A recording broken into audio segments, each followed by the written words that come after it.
Hey everyone, Tactics here, and in this video I'm going to be going over Mythic LIHUVIM in great detail, focusing on kind of the preparation side. So a raid leader, how you can make sure that your raid is the most prepared to face off against this boss. That's things like talking about raid composition, talking about WeakAuras, talking about how to get this MRT note all together and set and what exactly you need in it. I'll, of course, link all the WeakAuras and all that stuff down below as well for your own use. And then I'll also walk you through our very first kill of this boss and kind of explain all the little small details and how things work in practice. This is a bit of a new video type for me. Of course, I do this kind of stuff for Mythic Plus dungeons, so venturing into the raid side a little bit here. So please do let me know if you enjoy this type of content, and I'll continue making videos just like this one. With that said, let's start off here talking about raid comp, and I'm gonna say something right off the bat that a lot of people seem to disagree with in the Mythic raiding community. Your best raid comp is the one that has your best players in it. Straight up, doesn't matter what spec, class, whatever they play, and you have like a meta spec that plays a little bit better. I recommend putting in the good player. We put in a feral druid on our kill on LIHUVIM. He smashed this boss. He did fantastic. So I mean, don't worry too much about the meta specs when it comes to killing this boss. The one thing you do need to focus on, though, is you need to have enough CC. And now there are a few classes in particular that bring CC for you that works on the robots, because one of the big changes here on Mythic is that all the robots get an additional ability. And the big problem is the fixate robot. So he'll fixate someone and then he'll blow up in a circle, right? That one. The problem is they will now respawn once killed. So the kind of strategy most guilds have developed and used from the Race World First guilds is just CCing this ad, never killing it, and just keeping them CC'd the whole fight. And that lets you kill something like the Guardian ads, which really ramp up in raid damage over the course of the fight, so you don't have to deal with that. So classes that can do that: Hunters of any spec with Freezing Trap, Druids of any spec with Entangling Roots or Mass Entanglement. Rogues have Blind as well. That'll also work. Things like that do work. They are mechanical, so obviously anything that doesn't work on mechanical things doesn't work. So like Polymorph doesn't work. Paralysis doesn't work. Imprison doesn't work. None of those things work. So they have to work on mechanicals. The big easy ones are Entangling Roots and Freezing Trap, because of course those can be just kind of chained into each other over and over again, allowing people to solo, where something like Blind, for example, has a longer cooldown than it lasts, so you would need someone else to help with that. In total, you're going to have to end up CCing 4 of these ads over the course of the fight, so you'll need 4 sets of CCs. But again, note, Druids have Mass Entanglement and Entangling Roots, so technically a Druid can take multiple, and if you're able to stack them up, one Mass Entanglement can cover multiple on its own. So keep that in mind as well. It just may require some more fine-tuned play. The other thing is a lot of guilds, of course, use a DK to grip in all of the little ads that spawn. We actually didn't have a DK on our first kill of this boss. Instead, we used 2 monks, and we used Ring of Peace to kind of knock the ad groups together, and I'll show you that in our video as well. But you just basically need 2 forms of some sort of CC, not necessarily a DK. Any AoE stuns work as well if you can cast them from range, especially, so you don't get nuked by all the small ads targeting one person. So like Warlock stuns, for example, have a good AoE stun from range. Cap Totem kind of works as well, though that's a little bit more finicky because it has a much longer activation time. But basically just any form of CC like that to be able to let you group up ads.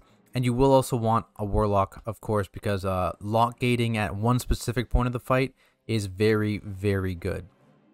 Now, let's talk about WeakAuras for a second here. There are a few main WeakAuras, and one of them interacts with this here, so the shift group. So this is the Mythic mechanic.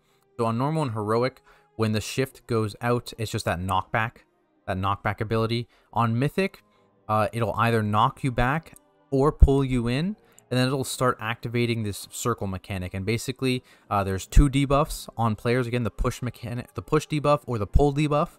And once that goes off, you have a few seconds only to stack with someone of the opposite color. If you don't stack with someone of the opposite color, you blow up and die. So how people handle that is making several different groups. See here we have 5 groups of 4, and there's a WeakAura to kind of track how it works. So if you see here, this WeakAura will be colored blue, yellow, or it'll say dead, I believe, if they're not in here, once everyone is debuffed. And that way, you'll be able to easily tell if each group has each color in the stack. If someone, for example, all of orange is yellow and all of green is blue names, then you just know you need to call one person from green to swap with one person from orange, and they can swap for the rest of the fight, or that pull rather. So if we're on one specific pull, this one's all yellow, this one's all blue, you call one person from each to go to the other stack point, and that's it. You make sure they stay there the rest of the fight. In terms of stack points, we made sure we had someone on each point with static kind of positionings, generic static positionings, and we also had them bind the raid marker for their respective things. So of course we had here, for example, the first person, Malu, he was marked with a star on his head, and he had the star marker bound, so he could just throw the star down and say, hey, we're stacking there. And everyone knew where to go once the shift went off. Same deal with everyone here. In terms of the actual positions of all these markers, they were static. I believe the diagram is here, yeah. They were static based on the boss's positioning. So with the boss facing this way, the star group's always on the front left. The blue group, or square group's always on the front right. The diamond group is directly behind the boss. The circle group is at range to the left of the boss. And the triangle group is at range to the right of the boss. And that would be always based off the boss's positioning himself. And that's how we handled this. So this is the diagram we kind of gave out to people to make sure they knew kind of the general area they wanted to be standing in. Other WeakAuras here, the CC tracker, this will just kind of yell at you if a CC is expiring. And you can also adjust this WeakAura to only load in during LIHUVIM in the load conditions. And this will just give you a tracker, a nice little tracker, and a nice, it'll yell at you if a CC is expiring. So that's good for all the players actually in charge of doing those CCs on those fixate ads. And then the last one is the push-pull icons, and this will just show up on your screen whether the shift ability is going to push you away from the boss or pull you into the boss. It just kind of makes it a little bit easier so you know what to expect when that happens. Outside of that, another big change is the moats. So moats now come every time the moats happen, 18 people get hit with a moat. Everyone but your tanks, basically, and if someone's dead, then your tanks will start getting moats as well. Keep that in mind. And we also dealt with this with some diagrams. So basically, this is how we dealt with moats. So we had 7 people in this, 7 people in this. They made a little flower formation. And then we had 4 people that would just drop their moats off way out of the way where no one else would be. We did the same positioning every time as well, so this went into more detail. So for example, the green flower looked like this, where we had the rogue was always the front left, paladin front right, etc, etc, etc. And the green marker there is the same green marker person here. So in this case, Novkin, he is the person marked with the green triangle. And when putting this note together, one thing to keep in mind is how far people are running. So for me personally, I always try to make sure that people on the triangle half of the boss, right? If you draw a line down the middle of the boss here, so like this, if you draw a line down the middle of the boss here, so you see the triangle and the orange keep their positions, right? Left and right. I tried to make sure people that are making the triangle flower are part of the right half of the boss, and people that are part of the circle flower are part of the left half of the boss. And that's just to make sure that people aren't confused, people aren't crisscrossing, going back and forth all the time. Just makes it a little bit easier. And of course, people at the back are just ranged. So we're a pretty melee heavy group, so that makes room for all the melee to do that. And again, everyone is involved in that except for the tanks, of course. Let's go down here. Because of course the tanks usually won't get a moat. If the tanks ever do start getting moats, you can try and run it out into the moat formation. But as I said, like, we have set positions within that moat just to make sure it's consistent, and they're consistently going to the same spot, and they're consistently getting that flower formation, because that's how we clear moats. Because again, after the moat clearing ability, that detonation goes on the active tank, and one random player aside from them. And basically how we handled that is that random player would go and clear the flower that either they were a part of, if they were part of this flower, or just the closest one.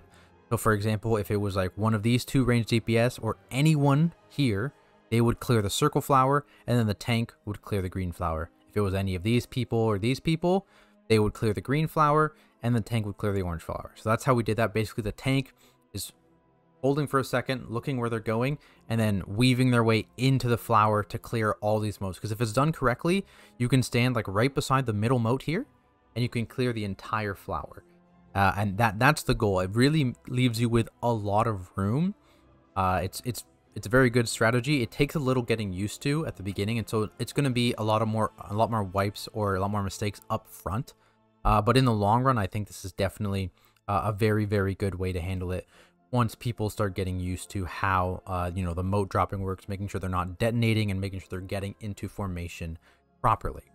Look at the rest of the WeakAuras here. Again, the moat groups just assigned in the method raid tools note here, all assigned. And then we have the other major thing here, and that's your split group. So right at the beginning of the fight, this is the only time it happens. The very first set of ads you actually kill two. So you split your raid in half, and you want to go and make sure you hold all CDs on pull, sometimes even your pots, and just absolutely nuke two of the sentinel ads, the big guys that are the sentry ads, maybe the ones that do ramping damage, basically. And one of them is on the opposite side of the room. They're in opposite corners, basically. So a lockgate can help here a little bit to help your far group get to the sentry in time. But really, this is where you want to make sure you're holding all your CDs, you're not popping CDs on pull, and you're getting used to how your damage and how much damage is required here before you start peeling back damage CDs to put on LIHUVIM. To be honest with you, you really probably never need to pull back damage CDs for LIHUVIM, because the damage check is like non-existent on this fight right now. This was a fight in like the Restored First that they 3-healed, and a lot of guilds are still trying to 3-heal this. Honestly, you don't need to 3-heal this. You can 4-heal this fight just for general safety, because there is a lot of damage actually when you're in those cubbies.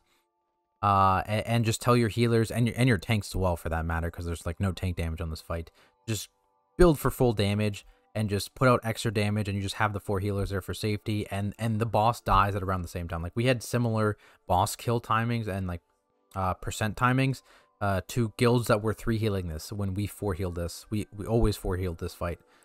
So it's a little boring for your healers, but honestly, even when you're 3-healing, it's a little boring for your healers. So it's mostly just for the safety of having cooldowns for those problem points, and to just make sure everything is really covered.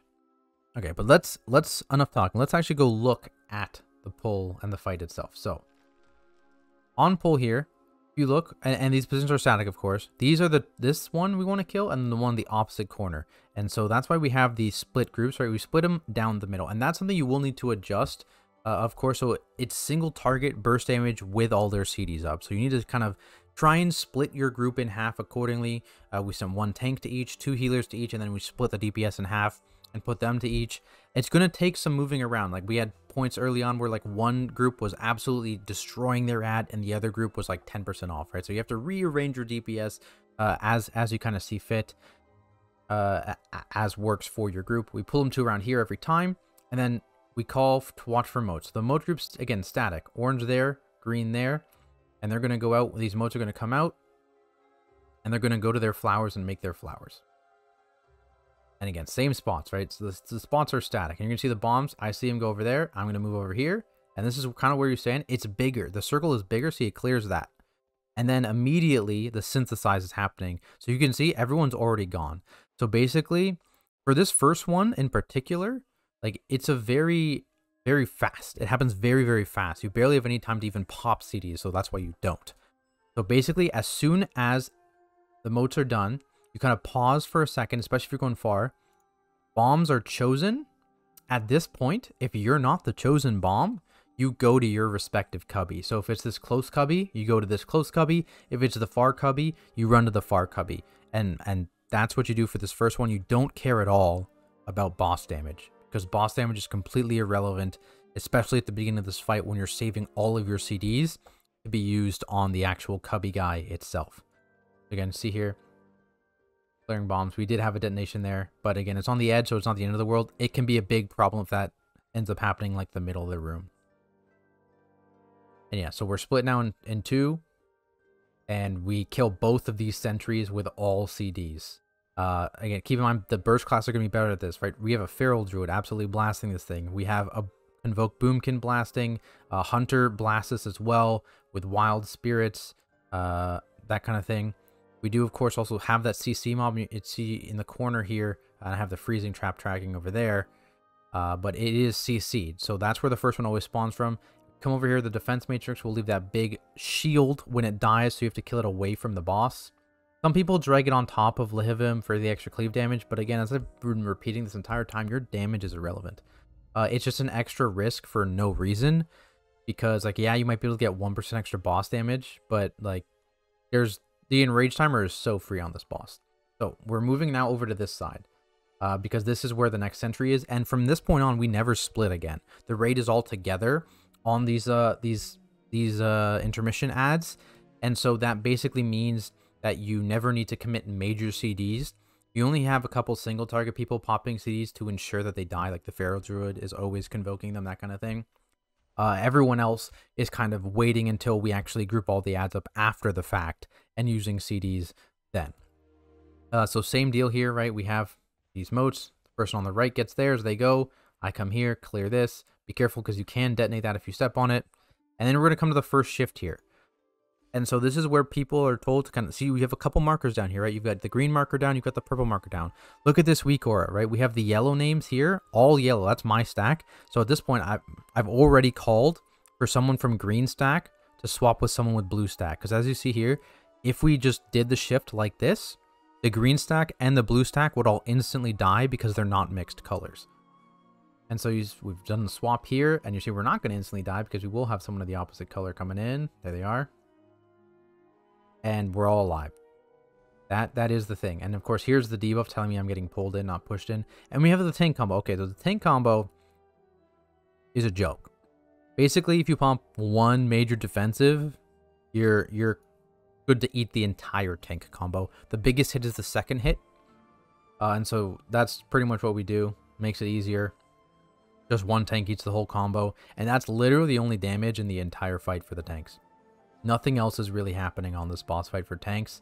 Hence why you can just go hard into damage and not worry about it too much. But then this repeats twice.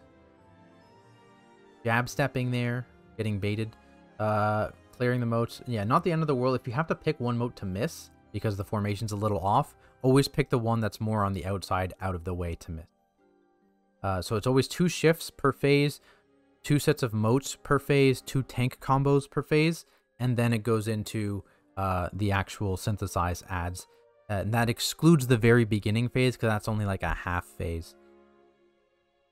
So here we're going to focus the sentry, and then we're going to have 2 sets of the little ads and the shield ad coming out after this. So you're going to see how we deal with this. This is where the lock gate is extremely useful. To group up these ads. So you see here, we're going to kill this ad, and everyone is going to take this lock gate straight to mid and sit under the mid so that these moat ads come into the middle as close as possible. And then we have a CC assigned to each. So here, we have the ring getting the back here, and the ring getting the back there. Then we group them up. And at this point, remember, we don't want to kill this shield ad on top of these mobs because it'll make them have a big DR. So when it gets to around 30% health, we have one of the tanks just run out and taunt it out to the back and the range finish it off.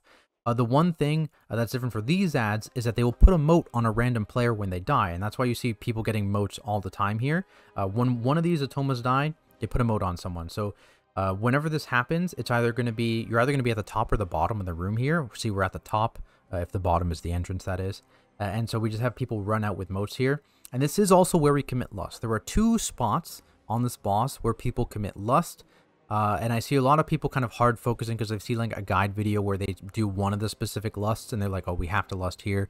But I actually think this is the problem point for more guilds at this point with double legendary, for example.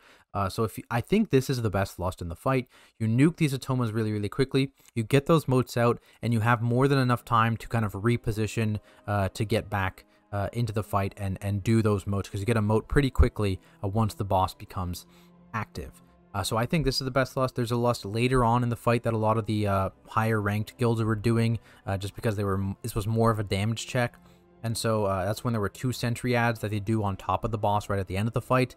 But again, I think this is a better bloodlust for progression when we're all with double Lego. We all have 4-piece. We're all pretty overgeared for the content at this point.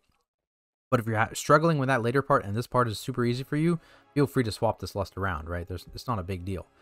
See there, the defense matrix signing out there. We had one Atoma that got ringed out, unfortunately, but it's not the end of the world, right? One person's going to get a moat here.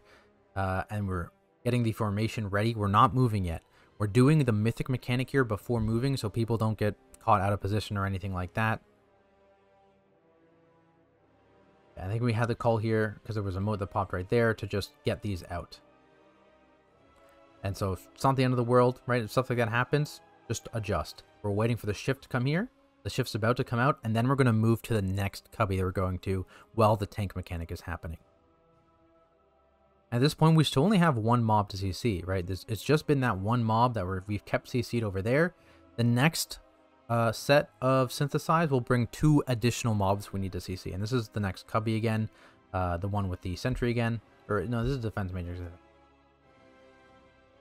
Moats again, like I mentioned, 2 moats, 2 mythic mechanics, 2 tank combos every phase.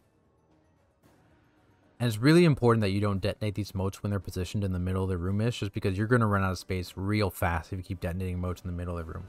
Edges, not the end of the world. Middle of the room, really, really bad. Moving forward here, because again, you've seen all this. We're going to kill this defense matrix, and there's going to be 1 fixate here and 1 fixate in the same spot the first fixate was. So we have CC here. Try not to CC it right in the middle, because that is actually the cubby you're going to next.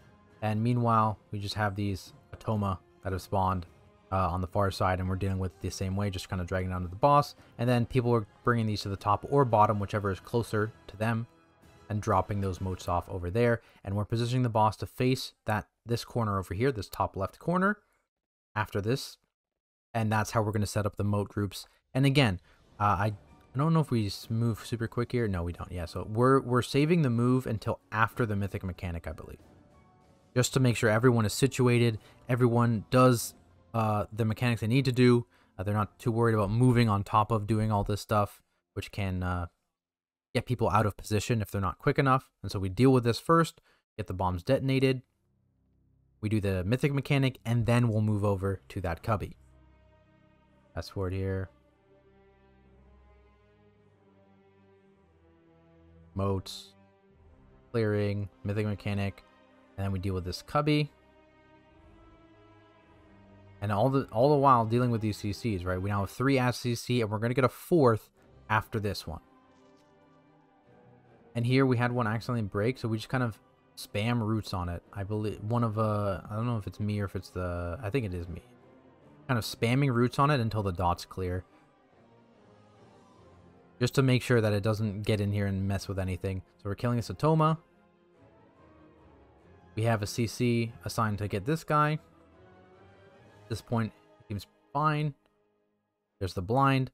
We go under, and this is the second lust point that some people do use with all these guys, because these guys, these guardians, have to die before the moat thing happens. Otherwise, everybody dies. So you just make sure you're focusing the guardians here and not fixating on LIHUVIM.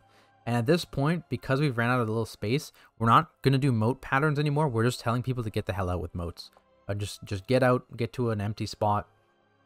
And that's pretty much this entire fight. So yeah, hopefully you guys found this video useful. Hopefully this helps your guild down this boss.